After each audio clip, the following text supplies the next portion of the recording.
Hello అండి అందరికీ. పిల్లలు ఇంట్లో ఉన్న దగ్గర నుంచి ఏదో ఒక వెరైటీ రెసిపీ అనేది చేసి పెట్టడం నాకు అలవాటనమాట. సో, అందుకని జెప్పేసి ఎట్లాగో పిల్లలు సమ్మర్ హాలిడేస్ కదా! ఎప్పుడు రొటీన్‌గా చేసి పెడితే ఏం బావుంటదని జెప్పేసి ఈసారి మిల్క్ బ్రెడ్ రెసిపీ అయితే ట్రై చేస్తున్నాను. ఈ రెసిపీ చేయటం ఇదే నేను ఫస్ట్ టైము. కానీ టేస్ట్ మాత్రం చాలా బాగా వచ్చింది. ప్రాసెస్‌లోకైతే వచ్చేస్తాను. ముందుగా బ్రెడ్ తీసుకొని ఎడ్జెస్ కట్ చేసేసుకొని 4 పీసెస్‌గా కట్ చేసుకోవాలి.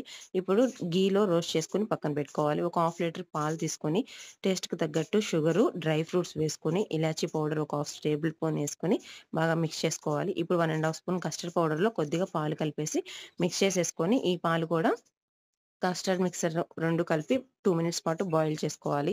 ఇంక అంతే, ఎంతో టేస్టీగా ఉండే మిల్క్ బ్రెడ్ రెసిపీ అయితే రెడీ అయిపోతుంది. హాట్‌గా ఉన్నప్పుడే బ్రెడ్ పీసెస్‌ని పాలల్లో వేసేసుకొని ఒక హాఫ్ అన్ అవర్ తర్వాత సర్వ్ చేసుకుంటే ఎంతో టేస్టీగా ఉండే మిల్క్ బ్రెడ్ రెసిపీ అయితే బావుంటుంది. ఇప్పుడే నేనైతే ఫస్ట్ టైమ్ అనమాట ఈ రెసిపీ ట్రై చేయడం. కానీ టేస్ట్ మాత్రం చాలా బాగా వచ్చింది. సబ్స్క్రైబ్ చేసుకున్న వాళ్ళందరూ కూడా చూస్తూ ఉండండి.